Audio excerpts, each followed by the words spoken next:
नमस्ते बच्चों। आज की तासिका में हम फिर एक बार अपने हिंदी व्याकरण की ओर बढ़ते हैं।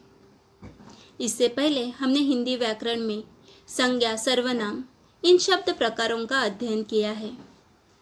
आज की तासिका में हम विशेषण इस शब्द प्रकार के बारे में जानकारी लेंगे। विशेषण की शुरुआत करने से पहले हम एक बार संज्ञा और सर्वनाम की जो परिभाषा है इसका संक्षिप्त में पुनरावर्तन करते हैं। संज्ञा किसे कहते हैं? तो किसी भी प्राणी, व्यक्ति, वस्तु, स्थान या भाव आदि के नाम को संज्ञा कहते हैं। देखो बच्चों, हमने देखा है कि किसी भी प्राणी का नाम, व्यक्ति का नाम, वस्तुओं के नाम, स्थान के नाम या मन के भाव, रिश्तों के नाम जो होते हैं इन्हें ही व्याकरण की भाषा में क्या कहते हैं? संज्ञा कहते हैं। जैसे हिमालय, मुंबई, भाई, राम, श्याम, यह सब संज्ञा के उदाहरण हैं। सर्वनाम की परिभाषा है जो शब्द संज्ञा के बदले काम आए वह शब्द सर्वनाम कहलाता है। देखो बच्चों, जब हम किसी संज्ञा के बारे में बात करते हैं तो उस संज्ञा का हम बार बार उच्चारण नहीं करते हैं, तो उस संज्ञा के बदले में हम अन्य शब्दों का भी प्रयोग करते हैं और इसी शब्दों को व्याकरण की भाषा में सर्वनाम कहते हैं। जैसे मैं, हम, तू, तुम, वह, कौन, क्या, कोई, जो, स्वयं, खुद आदि ऐसे शब्दों का हम संज्ञा के बदले में प्रयोग करते हैं, इसीलिए यह शब्द सर्वनाम है।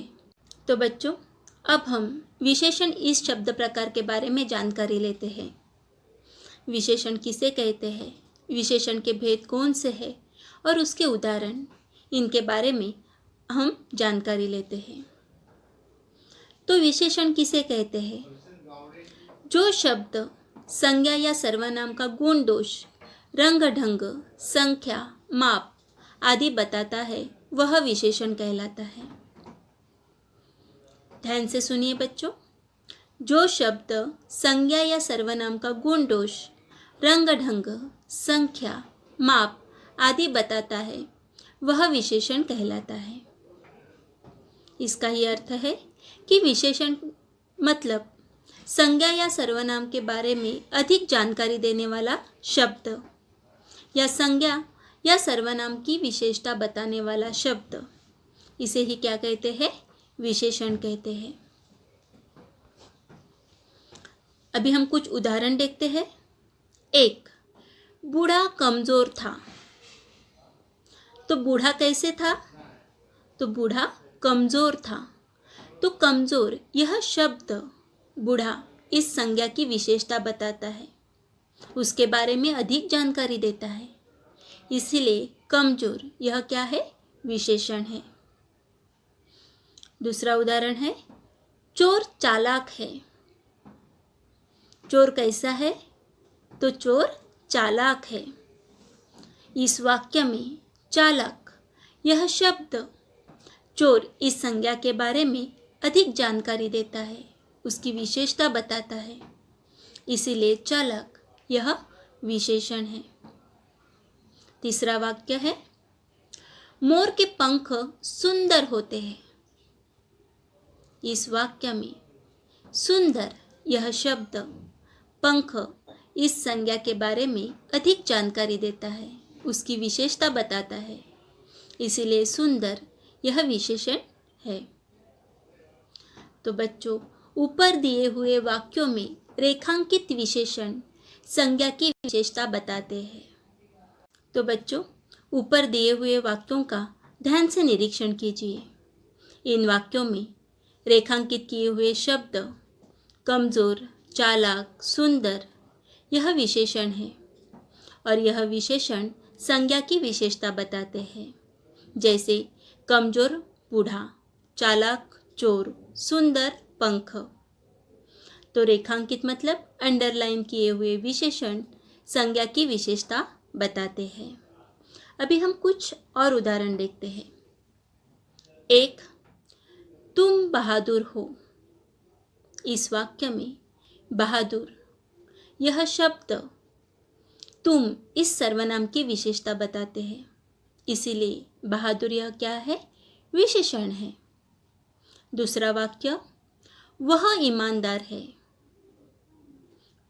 तो इस वाक्य में ईमानदार यह शब्द वह इस सर्वनाम की विशेषता बताता है, उसके बारे में अधिक जानकारी देता है, इसीलिए ईमानदार यह विशेषण है। तीसरा वाक्य, वह बुरा है। इस वाक्य में बुरा यह शब्द वह इस सर्वनाम के बारे में अधिक जानकारी देता है, इसीलिए बुरा यह विशेषण है। तो ऊपर दिए हुए वाक्यों में रेखांकित विशेषण सर्वनाम की विशेषता बताते हैं। देखो, हमने पहले जो उदाहरण देखे उसमें रेखांकित किए हुए शब्द संज्ञा की विशेषता बताने वाले शब्द थे। अभी इस वाक्य में जो रेखांकित किए हुए शब्द है वह शब्द सर्वनाम की विशेषता बताने वाले शब्द है। बच्चों, आपके सामने कुछ और वाक्य दिए हुए हैं, उन वाक्यों को ध्यान से पढ़िए। अ में दिया हुआ पहला वाक्य है, यह फूल है। इस वाक्य में फूल यह संज्ञा है। और जो दूसरा वाक्य है, यह फूल सुंदर है। इस वाक्य में सुंदर यह शब्द फूल इस संज्ञा की विशेषता बताता है, इसीलिए सुंदर यह विशेषण है। ब में दिया हुआ पहला वाक्य है, ये बच्चे हैं। इस वाक्य में बच्चे यह संज्ञा है। और इसमें दूसरा वाक्य है, ये 4 बच्चे हैं। इसमें 4 यह शब्द बच्चों की संख्या बता देता है कि कितने बच्चे हैं? 4 बच्चे हैं, इसीलिए 4 यह विशेषण है। क में दिया हुआ पहला वाक्य है, वह आदमी है। इसमें आदमी यह संज्ञा है। और क में दिया हुआ दूसरा वाक्य है, वह अच्छा आदमी है। तो अच्छा यह शब्द आदमी इस संज्ञा की विशेषता बताता है, इसीलिए ऊपर के उदाहरणों में सुंदर, 4, अच्छा यह शब्द संज्ञा या सर्वनाम की विशेषता बताते हैं और ऐसे शब्द विशेषण कहलाते हैं। तो बच्चों, विशेषण की परिभाषा है, जो शब्द संज्ञा या सर्वनाम का गुण दोष, रंग ढंग, संख्या, माप आदि बताता है उसे विशेषण कहते हैं। जो शब्द संज्ञा या सर्वनाम का गुण दोष, रंग ढंग, संख्या, माप आदि बताता है उसे विशेषण कहते हैं। तो विशेषण के 4 प्रकार हैं। 1, गुणवाचक विशेषण। 2, संख्यावाचक विशेषण। 3, परिमाणवाचक विशेषण। और 4, सार्वनामिक विशेषण। लेकिन बच्चों, 5वीं और 6ठी कक्षा में केवल पहले 2 प्रकार यानी गुणवाचक विशेषण तथा संख्यावाचक विशेषण का ही समावेश किया गया है। तो बच्चों, 5वीं और 6ठी कक्षा में केवल पहले 2 प्रकार, कौन से 2 प्रकार? तो गुणवाचक विशेषण तथा संख्यावाचक विशेषण का ही समावेश किया गया है। अब हम गुणवाचक विशेषण किसे कहते हैं यह देखते हैं। गुणवाचक विशेषण की परिभाषा है, जो शब्द संज्ञा अथवा सर्वनाम के रंग, रूप, स्वभाव, पेशे आदि का बोध कराए, मतलब जो संज्ञा या सर्वनाम का गुण अथवा अवगुण बताए, उसे गुणवाचक विशेषण कहते हैं। तो ध्यान से सुनिए बच्चों, जो शब्द संज्ञा अथवा सर्वनाम के रंग, रूप, स्वभाव, पेशे आदि का बोध कराए, जो संज्ञा या सर्वनाम का गुण अथवा अवगुण बताए, उसे गुणवाचक विशेषण कहते हैं। अब हम कुछ उदाहरण देखते हैं। 1, वह बुरा है। तो बुरा यह शब्द वह इस सर्वनाम का अवगुण बताता है, इसीलिए बुरा यह विशेषण है।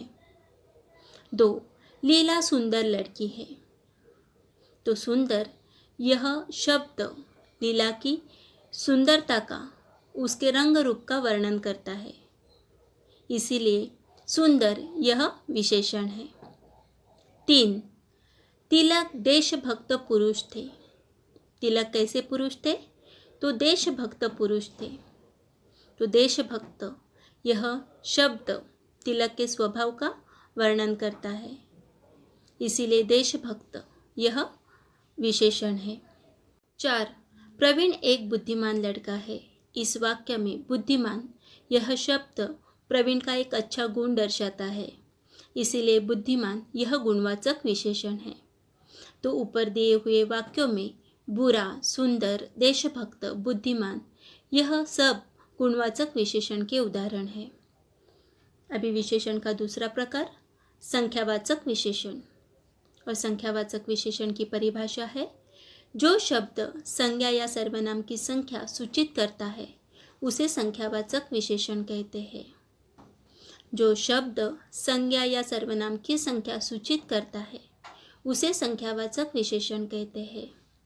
जैसे 1, 4 लड़के। कितने लड़के? तो 4। 4 यह शब्द लड़कों की संख्या सूचित करता है, इसीलिए 4 यह संख्यावाचक विशेषण है।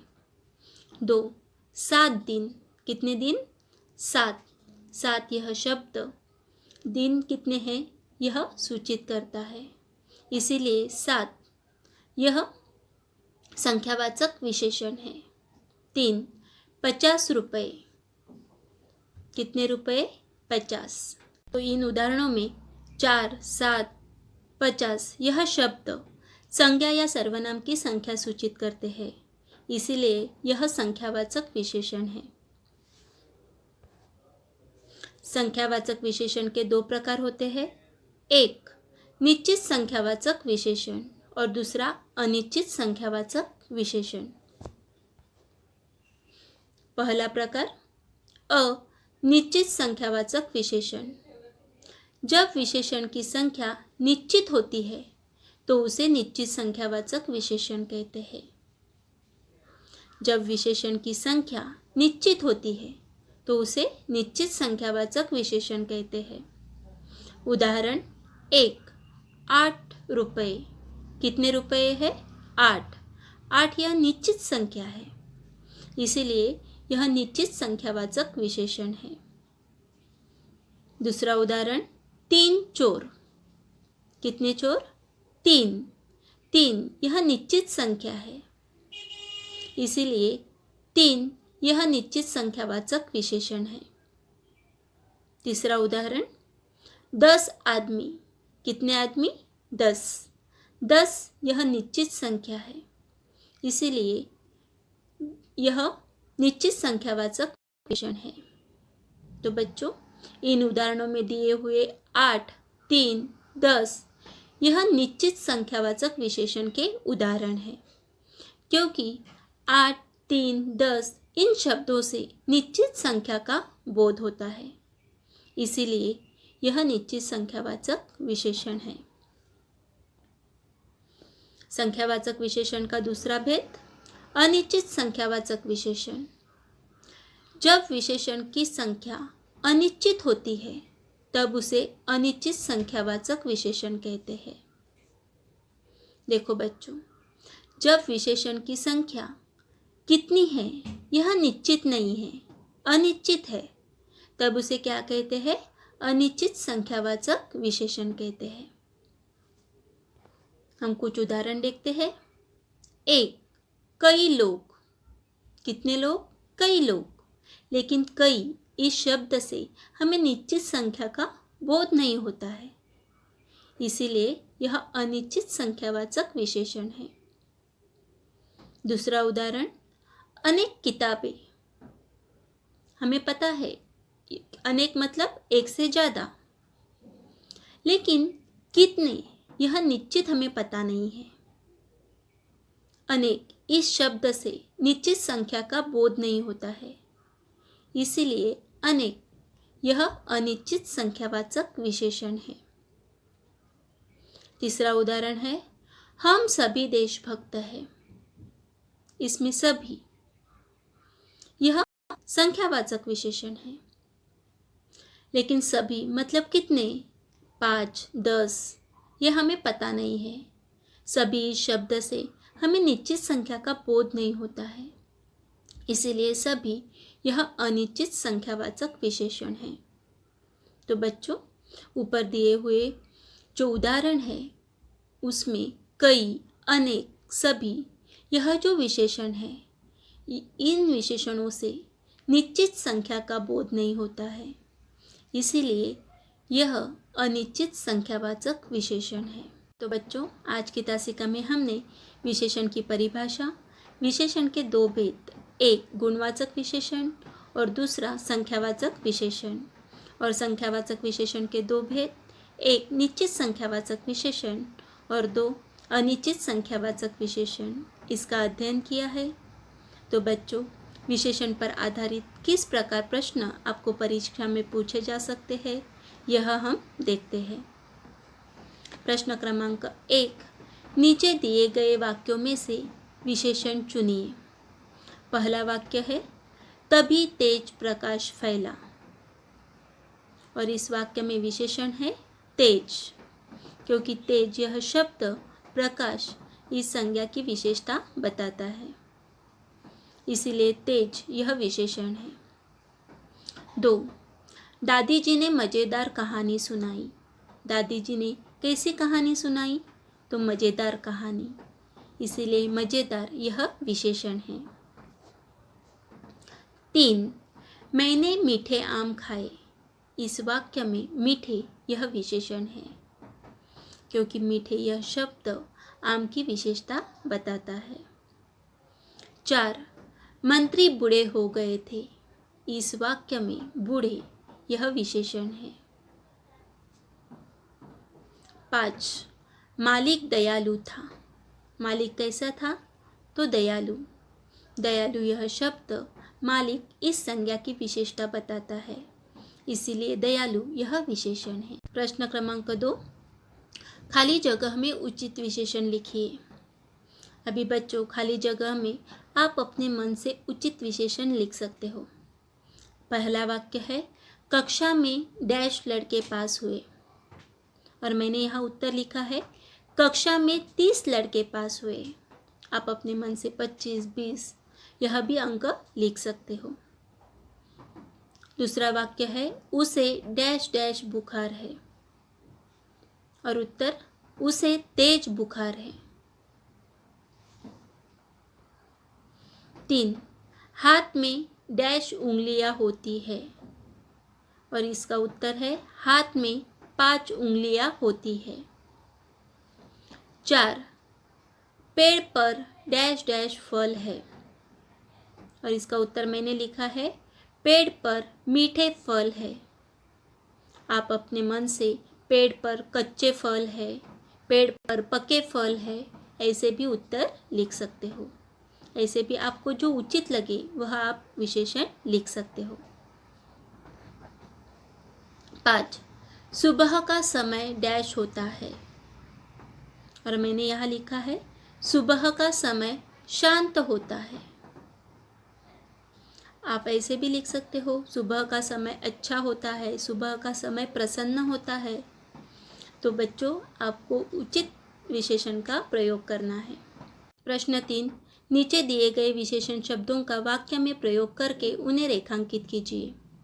आपको कुछ विशेषण दिए हुए हैं, उन विशेषणों का वाक्य में प्रयोग करना है और विशेषण को रेखांकित करना है। रेखांकित मतलब अंडरलाइन करनी है। 1, रंगीन। रंगीन इस विशेषण का वाक्य में प्रयोग है, रंगीन तितली दिखने में अच्छी लगती है। दूसरा विशेषण है प्रसन्न। प्रसन्न इस विशेषण का वाक्य में प्रयोग, राजा बहुत प्रसन्न हुए। 3, कामचोर। गधा कामचोर था। चौथा विशेषण है साहसी, और इसका वाक्य में प्रयोग, साहसी आदमी ने डूबते हुए बच्चे को बचाया। 5, कुछ।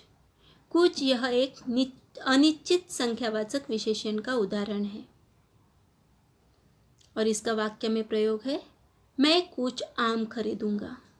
तो बच्चों, इस प्रकार आपको दिए हुए विशेषण का वाक्य में प्रयोग करके छोटे छोटे वाक्य बनाकर लिखने हैं।